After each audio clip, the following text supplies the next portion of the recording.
Today we have another young Indian as part of the Voice of the Young series.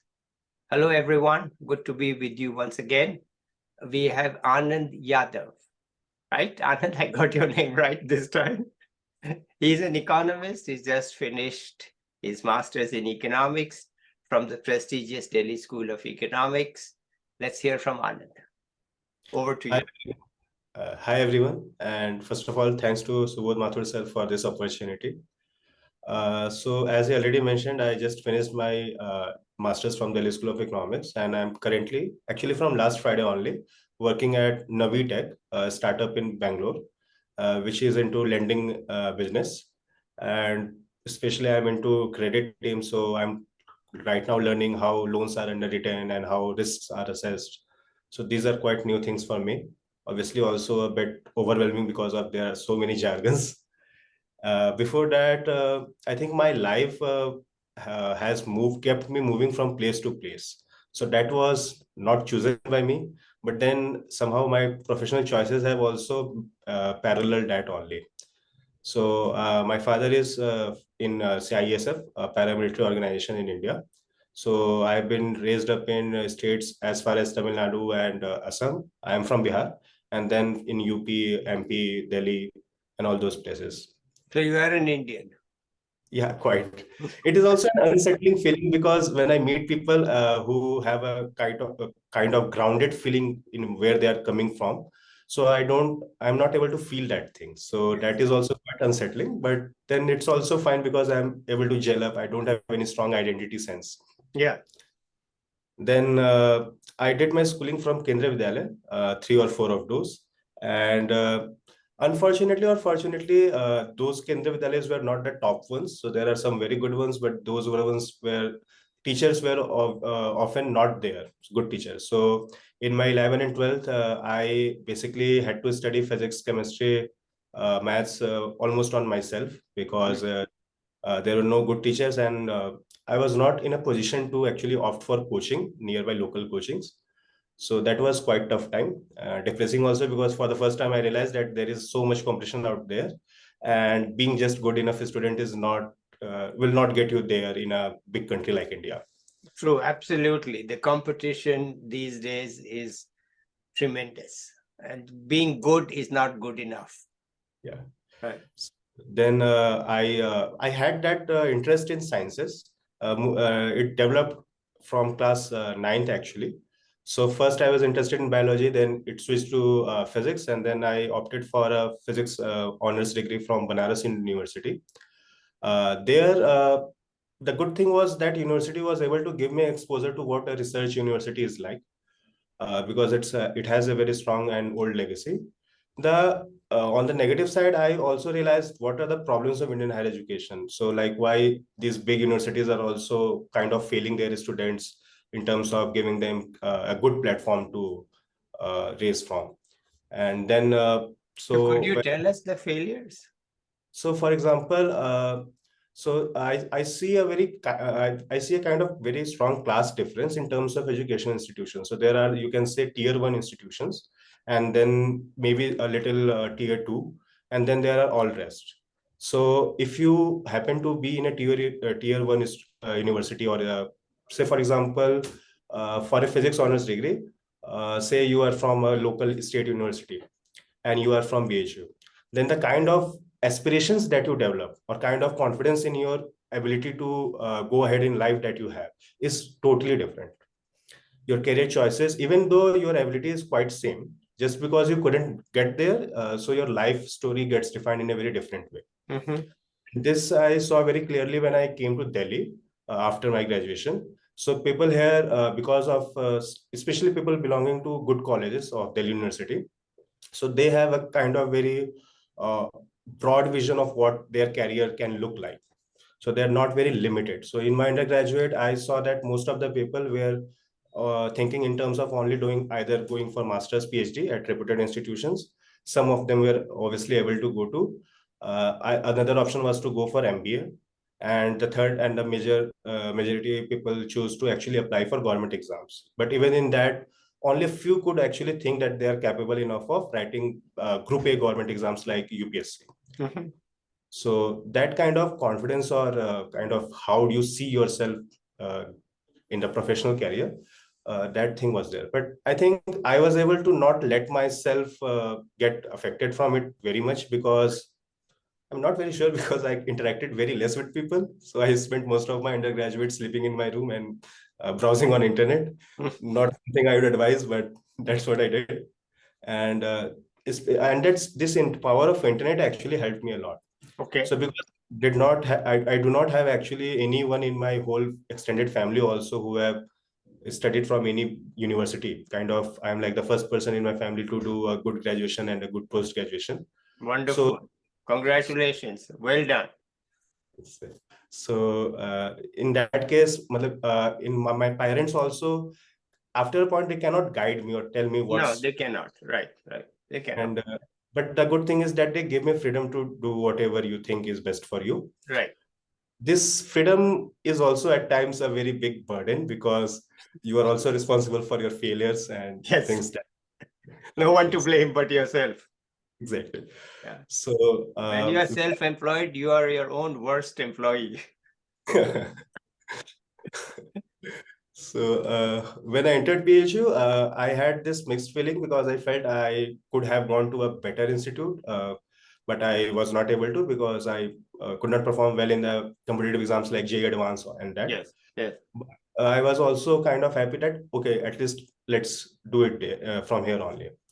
By third year, I realized that physics as a discipline, especially there are only few, if you want to be in physics, you have to be in research career. Right. In India, the applied side of it is not very developed yet. No. So in that sense, I realized there is a long path, and I was not afraid of the challenge, but I was not seeing myself fitting into that role, doing it for a long time.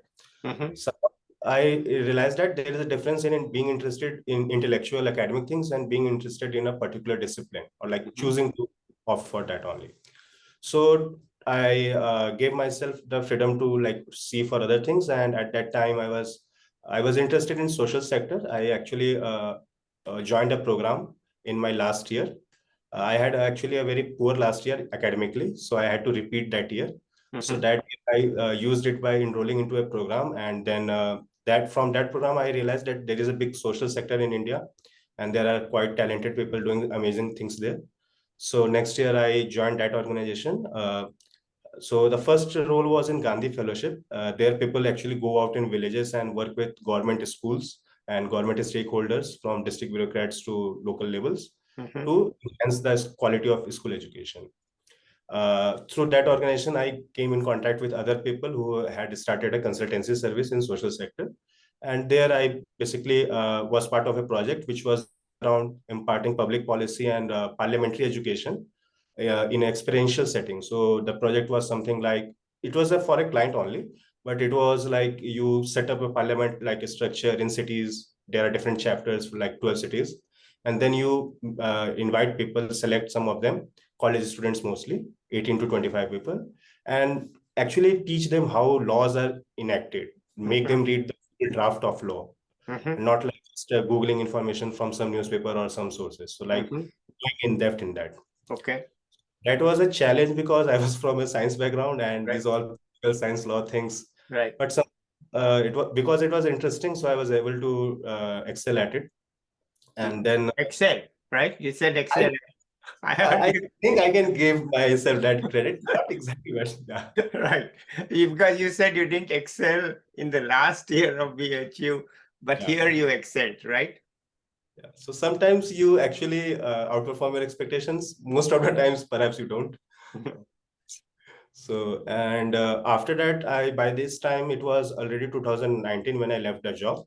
So I had few options like going for MBA or like choosing something else.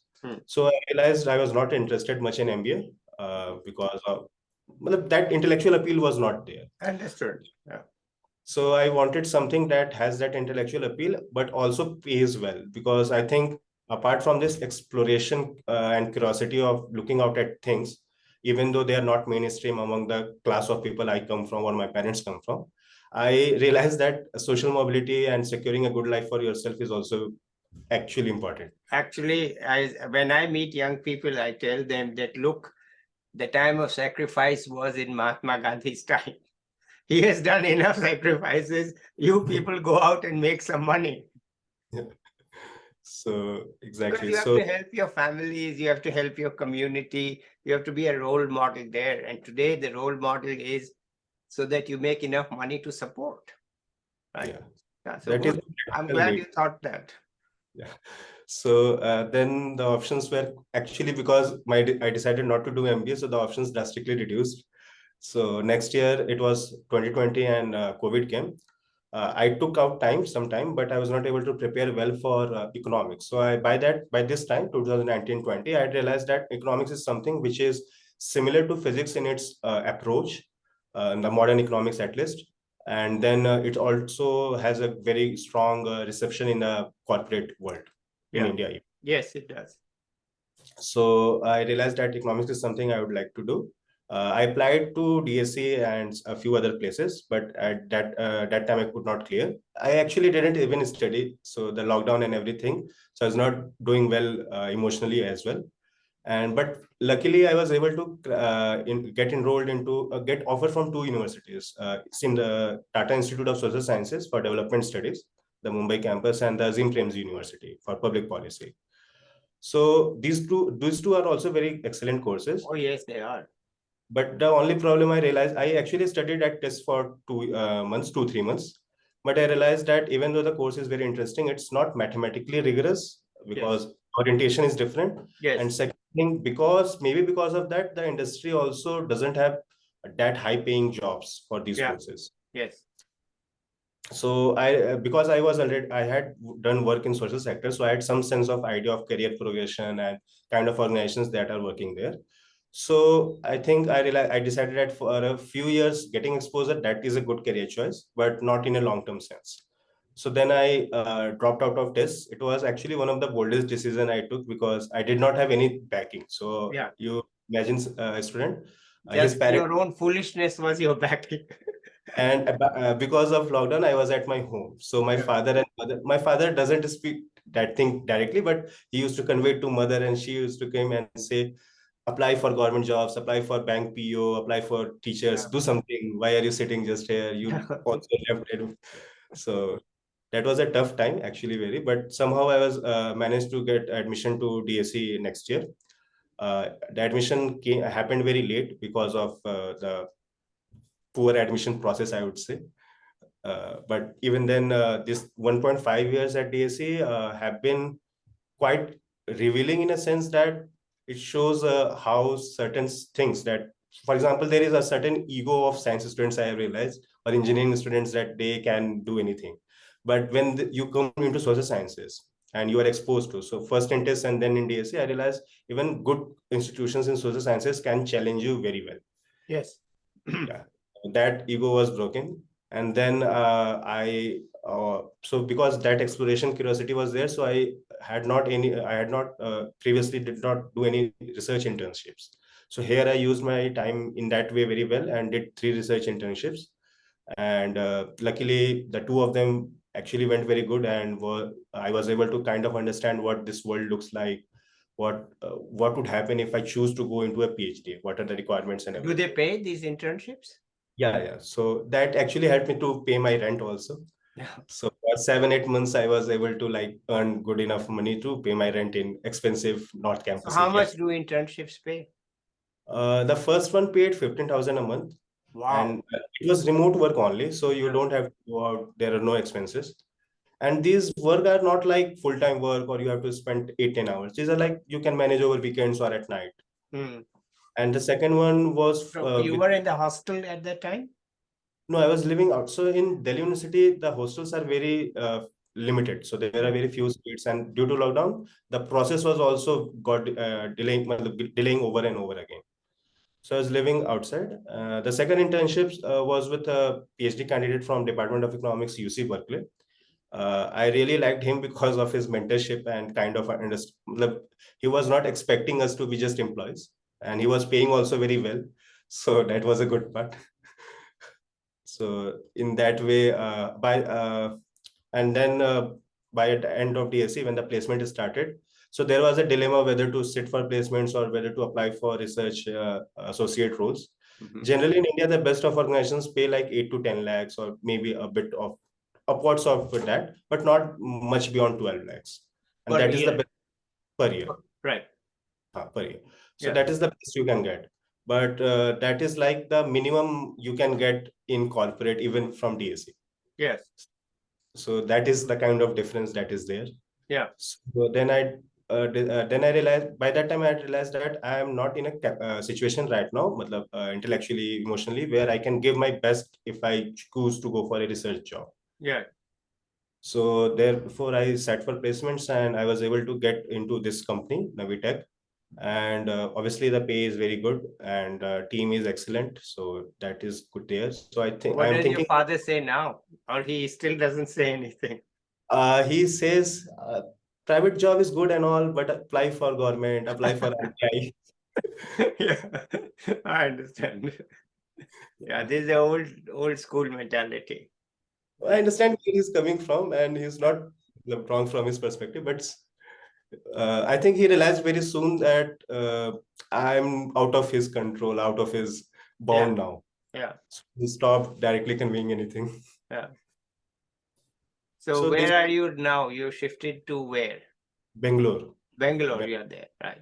Okay. And what was a good course for you at DSC? So one of the courses was in causal inference. That was a course called impact evaluation. That was one of the courses which actually offered. It was a course. This course consisted of actually a tool of collection of tools Right. that the economists use to empirically assess the findings or claim causality. That was interesting. Then obviously one of the courses that most of my classmates don't like, but I actually liked, was a course in ethics and economics, because it is the teacher was not good, but the course had a collection of philosophy papers, which allowed me to kind of understand where these assumptions or this approach of economics, modern mainstream neoclassical, comes from, and also question it. So that was a good one. And then there was obviously a course of macroeconomics, but macroeconomics of undergraduate level DU and the macroeconomics of DSC is so different. Yeah. There are long models, and at the end of it, you realize that only a certain particular small thing is happening. Yeah. So it's such a long derivation to get to a small thing. Yeah. Okay. All right. So, but you are happy overall with, because Delhi School of Economics is India's perhaps one of the top 2 or 3 MA places in economics, right? So, Yeah. are you happy with your overall with your education? I'm not. Sometimes I am, but most of the times I'm not able to feel that happiness. Maybe because I always think that more could have been achieved. Okay. And here also, did you have friends only on internet, or did you meet people in Delhi? Did you Here, enjoy college especially for the life? first. Yeah. So for the first 2 months, I was so socially active, even though it was lockdown time still. So the college reopened physically in February, but from December to February, I was like so active. I did not know anyone because I was from BHU, and no one is able to generally come from there to here. Right. So I knew I had to talk to people and make friends, and I almost talked to 50% of a batch of 300 people.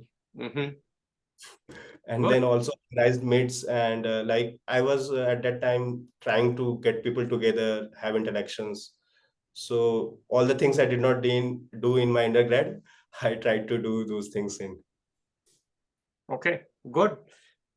So now your new job is started, and who knows how long you will stay there, right? Right now, my decision is to actually, I think my career paths are now kind of narrowed to 2 options only. Okay, what are they? I think either a career in corporate, maybe right now with this company, and over the next couple of years, maybe I could switch to development consulting, impact consulting, something like that. Or maybe I would like to go to a proper policy role, either through academia or through other channels. So since now I have a master's degree, so I am now eligible also to apply for these international organizations once I have a certain level of experience. Yes. So Okay. These are the two broad choices. Okay, so any final words you want to tell the viewers? Anything else? I think from the conversation and the experience that you shared, and from my own experience also, I think it's important to, like, I am not in a position to give much advice because I'm yet to But see. listen, you are from the Delhi School of Economics, okay? People around the world know of the Delhi School of Economics. So even if you came last over there, it doesn't matter. You are from the Delhi School of Economics, so you better have something to say. Okay, so now with this added responsibility, I would say that I think to someone in a position like me, where I was, say, 5, 6 years ago, I think I would not have gotten here if I would not have dared to think apart from my peers. So I think that is a very important factor. Even if you are from a family of people where there are not much options and those kind of things, even then you should utilize all the resources you have, your people Mhm. over internet, or people you meet in life or school, and kind of get to know what are all the things that are out there. Not just like you came in 10th and 12th and you then know that engineering and medicine are there, so you go into it. Right, right, right. Okay, that's a solid, good advice that you need to keep your options open. And then there is also another thing that when you are weighing between different options, I think you have to, when in exploring options, you can be a bit ideal, but in weighing between options, you have to be very practical. Yes, So the benefit analysis has to be done. So yeah, for example, I come from Bihar. There is a stereotype, and a valid stereotype, of Bihari students, good students, aspiring for the IES, coveted IES jobs. So obviously, I also had that pressure. I still have that pressure, a bit internally also and a bit externally. But then I realized at that time, when I was completing my undergraduation, that the cost benefit related to this career choice is too high for me at that yeah. situation. I understand. I understand. Yeah. So, and then you also kind of get to learn and kind of explore different options. So now I feel more confident that I have made good choices overall, not all the choices, but good choices overall. Okay, good. Let's end it here today. Maybe we'll come back to you after 1 year and see whether you are still there or what you are thinking. But for the moment, thank you, Anand. Let's say bye to the viewers. And I just want to say to the viewers that I'll be back with one more young Indian and perhaps also from our neighboring countries so that we see the voices of the young, not just from India, but from other countries also. Bye till then.